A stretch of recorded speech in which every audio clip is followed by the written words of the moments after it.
আপনারা অনেকে রিকোয়েস্ট করেছিলেন যে স্যার জিওগ্রাফিক্যাল থট থেকে ক্লাস দিলে ভালো হয়। অলরেডি জিওগ্রাফিক্যাল থট থেকে একটা শর্টকাট ট্রিকের ক্লাস দেওয়া হয়েছে। আজকে জিওগ্রাফিক্যাল থট থেকে একটা ক্লাস দেওয়া হচ্ছে, সেখানে টোটাল 10টা বেসিক কনসেপ্ট যেগুলো পরীক্ষায় প্রায় পড়ে, সেগুলো বাস্তব উদাহরণের সাহায্যে বোঝাবার চেষ্টা করব।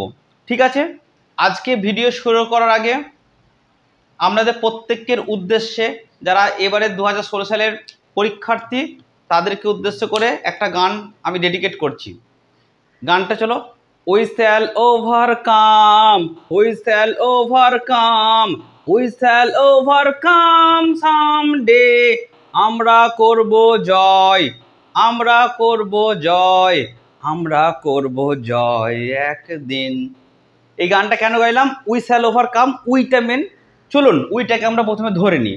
এই উই থেকে হচ্ছে উইওক্রাটিক।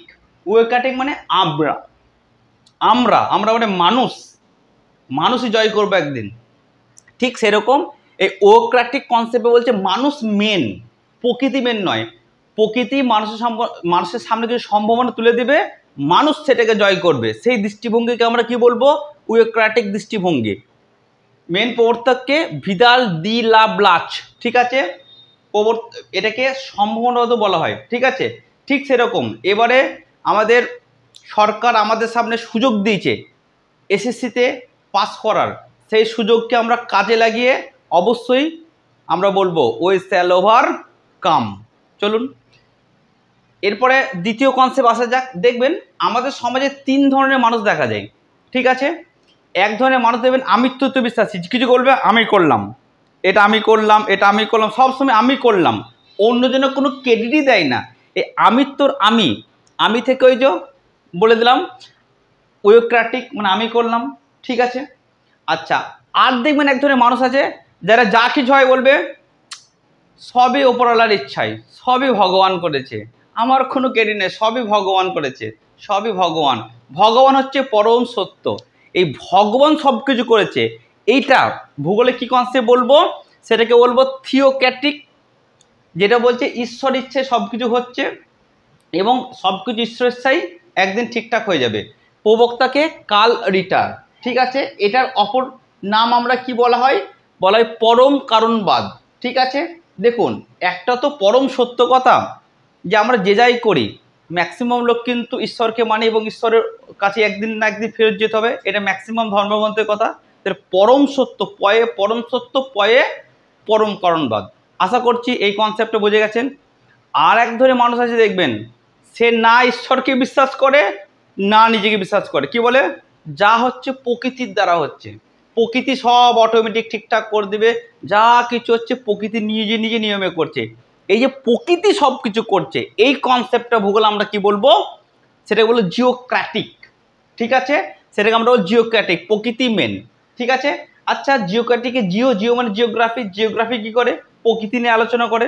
এইভাবে আমরা মনে রাখতে পারি। এই কনসেপ্টটার মেন প্রবক্তাকে হামবোল্ড রাটজেল, এটাকে আবার নিয়ন্ত্রণবাদ বলা হয়।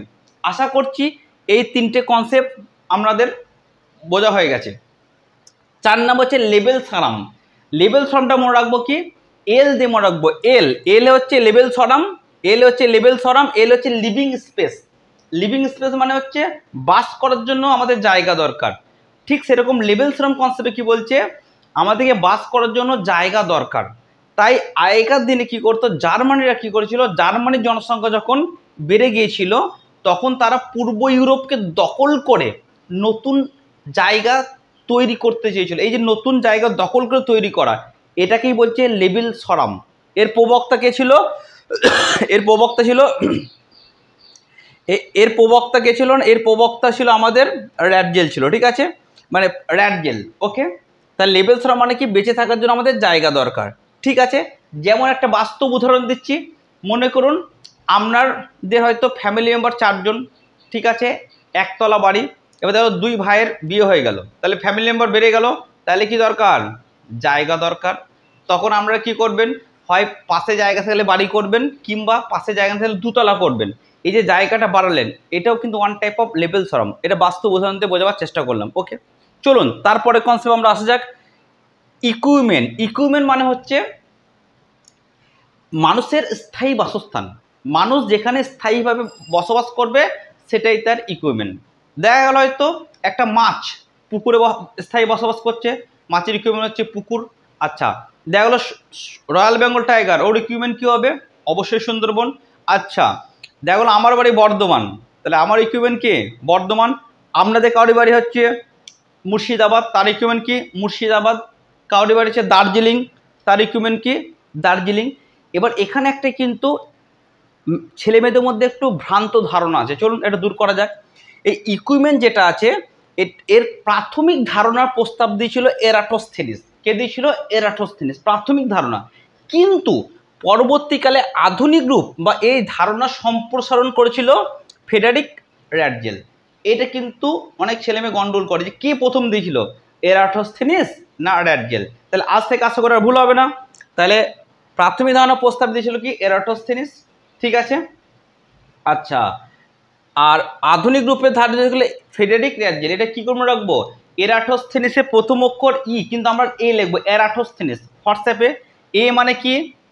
এ ইংরাজিতে প্রথম আসে। ঠিক আছে, আমি হোয়াটসঅ্যাপের ইংরেজি কথা বলছি, কিন্তু এরাটোস্থেনিস অ্যাকচুয়ালি অরিজিনাল হচ্ছে ই দিয়ে শুরু হবে, কিন্তু আবার এরাটোস্থেনিস এগুলো আমার মতো যে হোয়াটসঅ্যাপ করবে এ দিয়ে শুরু করবে। Eratosthenes, AROTES। এরাটোস্থেনিস হচ্ছে প্রথম অক্ষর, তাই তো? প্রাথমিক বর্ণ ইংরাজিতে। তাহলে প্রাথমিক প্রস্তাব দিয়েছিল কে? এরাটোস্থেনিস। আশা করছি মনে থাকবে। আর র্যাটজেল কি করেছিল? র্যাটজেল সেটাকে সম্প্রসারণ করেছিল। ওকে, চলুন পরে আমরা দেখে নেবো 6 নম্বর কোরোলজি। কোরোলজি কাকে বলে চলুন এবার দেখে নিন। কোরোলজি বলছে কোন একটা নির্দিষ্ট এলাকার বিভিন্ন যে উপাদানগুলো থাকবে তারা পারস্পরিক যে সম্পর্ক তাদের, সেটাকে আমাকে বিশ্লেষণ করতে হবে। অর্থাৎ নির্দিষ্ট এলাকার বিভিন্ন উপাদানের পারস্পরিক সম্পর্ককে যখন আমি বিশ্লেষণ করব সেটাকে আমরা বলবো কোরোলজি। যেমন দেখুন, সুন্দরবনের আমরা কি বিশ্লেষণ করি? সুন্দরবনে বাঘ আছে, সেখানে মধু পাওয়া যায়, সেখানে ম্যানগ্রোভ অরণ্য আছে, জোয়ার-ভাটা আছে। এই সমস্ত জিনিস নিয়ে যখন আমরা আলোচনা করবো, পারস্পরিক সম্পর্ক আলোচনা করব, সেটা হয়ে যাবে কি? কোরোলজি। বাস্তব উদাহরণ একটা দিই। দেখো আপনার নিজে একটা পাড়া আছে, সেই পাড়ার কখন মানে রাস্তাঘাট কেমন, সেখানকার গাছপালা কেমন, সেখানে ফসল কেমন হয়, সেখানে কখন ঈদ হয়, কখন দুর্গা পুজো হয়, এই যে পারস্পরিক যে আপনি বিশ্লেষণ করছেন, আলোচনা করছেন সেখানকার সব কিছু, সেটাকে আমরা কি বলবো? সেটাকে বলবো কোরোলজি। আশা করি বুঝতে পেরেছেন। চলুন এরপরটা খুব ইম্পর্টেন্ট, জেন্ডি ডি ভাই। জেন্ডি ডি ভাই এটাকে বলেছিল, এই কনসেপ্টটা প্রথম বলেছিল ভিদাল দা লা ব্লাচ। ঠিক আছে, জেন্ডি ডি ভাই মানে কি বলুন তো? এটা আরও ইজি। জেন্ডি ডি ভাই মানে হচ্ছে আমরা কি হয়, আমাদের স্থানভেদে কিন্তু প্রাকৃতিক পরিবেশ আলাদা হয় এবং সেখানকার মানুষের জীবনযাত্রা কিন্তু আলাদা হয়। এই যে স্থানভেদে মানুষের জীবনযাত্রা প্রণালী, সেখানকার প্রাকৃতিক পরিবেশ আলাদা হয়, স্থানভেদে এই জীবন ধারার যে বিভিন্নতা, সেটাকে আমরা কি বলবো? জেন্ডি ডি ভাই। যেমন আমরা যদি মরুভূমিতে চলে যাই তাহলে সেখানকার মেন জল সংরক্ষণ করে। আচ্ছা, আমরা যে সুন্দরবনে যাই, ঠিক আছে, জঙ্গলে মেন কাজ কি? মধু সংগ্রহ করা। পাহাড়ে কি করায়? ধাপ চাষ করা। এই যে বিভিন্ন জায়গায় আলাদা আলাদা জীবনধারার বিভিন্নতা, সেটা আমরা কি করে বোঝাবো? সেই কনসেপ্টটাকে আমরা বলবো জেন্ডি ডি ভাই। কে বলেছিল? ভিদাল দা লা ব্লাচ। আচ্ছা, 8 নম্বর কনসেপ্ট পেই। পেই কনসেপ্টটা হচ্ছে একটা ফরাসি শব্দ। ঠিক আছে, পেই মানে হচ্ছে স্থানীয় অঞ্চল। এটা কি পড়তো? শর্টকাট ঠিক আগেই বলে ফেলেছি, পিএ পল ভিদাল দা ব্লাচ, পিএ পেজ। এটা কি বলছে? একই অঞ্চলে বিভিন্ন প্রাকৃতিক পরিবেশ এবং মানুষের কার্যকলাপ মিলে যখন একটা সাংস্কৃতিক অঞ্চল গড়ে উঠবে, তখন সেটাকে আমরা কি বলবো? পেজ। ঠিক আছে, যেমন দেখুন একটা বাস্তব উদাহরণ দিলে আমরা বুঝতে পারবেন যে বর্ধমানে কিন্তু অ্যালুভিয়াল মাটি আছে, পলি মাটি খুব উর্বর। সেখানকার মানুষ কী করছে? ওই পলি মাটিকে কাজে লাগিয়ে ধান, গম ইত্যাদি সুন্দর সুন্দর বিভিন্ন রকম চাষ করেছে, দিয়ে বর্ধমানকে একটা সুন্দর কৃষি অঞ্চলে পরিণত করেছে। ঠিক আছে, তাহলে বর্ধমানে যে কৃষি অঞ্চল সেটা হচ্ছে একটা পেজ। আমি যদি দার্জিলিংয়ে চলে যাই, দার্জিলিংয়ে কী মাটি দেখতে পাই? পর্জল মাটি। তাহলে সেখানকার মানুষ ওই পর্জল মাটিতে চা চাষ করে একটা চা গার্ডেন বা একটা চা সাম্রাজ্য তৈরি করে ফেলেছে। ঠিক আছে, এটাও কি হচ্ছে? একটা পেজ। অর্থাৎ দেখুন, একটা একই অঞ্চলে সেখানকার প্রাকৃতিক পরিবেশ ও মানুষের কর্মক্ষমতা বলে সেখানে একটা স্বতন্ত্র পরিচয় গড়ে উঠছে। এটাই কিন্তু ভিদাল দা ব্লাস ফরাসি দেশে একটা ক্ষুদ্র গ্রাম অঞ্চলকে পেজ বলে করেছিল। আপনি এইভাবে যদি বিভিন্ন জায়গায় যান, এরকম অনেক কিন্তু ছোট ছোট পেজ দেখতে পারবেন। ওকে, তারপর 9 নম্বর কনসেপ্ট হচ্ছে পেইসেজ। পেইসেজের অর্থ হচ্ছে ল্যান্ডস্কেপ। দেখুন, দেখুন হয়তো আপনি দার্জিলিং বেড়াতে গেছেন, চোখ বন্ধ করছেন, ট্রেনের ধারে ধারে যাচ্ছেন, চোখ খুললেন, চারিদিকে আপনি কি দেখতে পাবেন? সুন্দর সুন্দর চা বাগান, পাহাড়, পর্বত, নদী, নালা, এই যে সব কিছু আপনি দেখতে পাচ্ছেন, এটাকে বলছে প্যাসেজ। প্যাসেজ মানে হচ্ছে ল্যান্ডস্কেপ, ভূদৃশ্য। অর্থাৎ আমরা চোখে যে সমস্ত জিনিসগুলো দেখি, মাঠ ঘাট, নদী নালা, এই সবগুলোকে মিলিয়ে কি বলবো? সে এলাকার প্যাসেজ বা ল্যান্ডস্কেপ। আশা করছি সমস্যা হবে না এই কনসেপ্টে। এই কনসেপ্টে কে বলেছিল? জেন ব্রুনহেস। শেষ কনসেপ্ট 10 নম্বর অ্যান্টিপোড, খুব পরীক্ষায় পড়ে। অ্যান্টিপোড হচ্ছে একটা একাডেমিক জার্নাল, ঠিক আছে? যেমন বর্তমানে আমাদের অনেক জার্নাল পড়ি, এই একাডেমিক জার্নালটা কাকে সাপোর্ট করতো? র্যাডিক্যাল জিওগ্রাফি এবং ক্রিটিক্যাল মার্কসিস্ট জিওগ্রাফি। এই অ্যান্টিপোড যে জার্নাল কখন প্রকাশ হয়েছিল? পরীক্ষায় পড়ে 1969 সালে প্রকাশ হয়েছিল।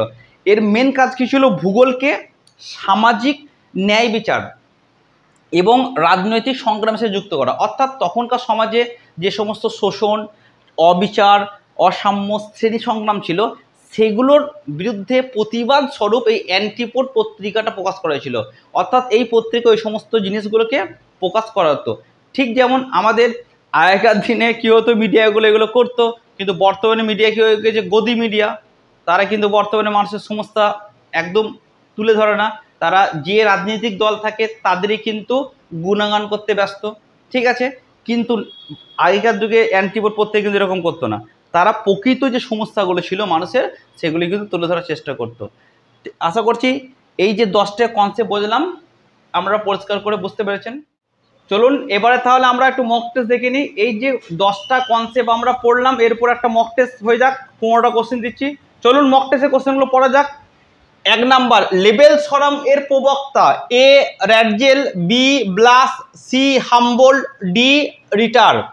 2 নাম্বার, ইকুমেন এর প্রাথমিক ধারণার প্রস্তাব দেন?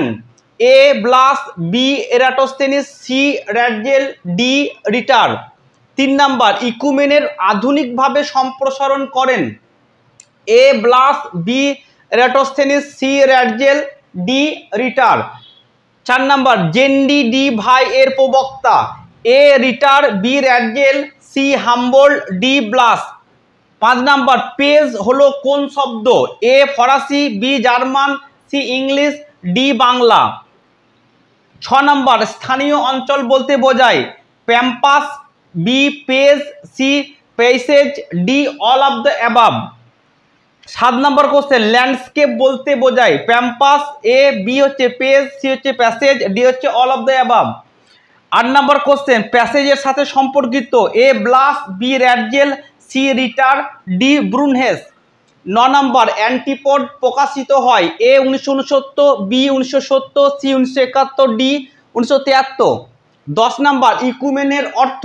এ বাসস্থান, বি স্থায়ী বাসস্থান, সি বাসভূমি, ডি ভাড়া বাড়ি।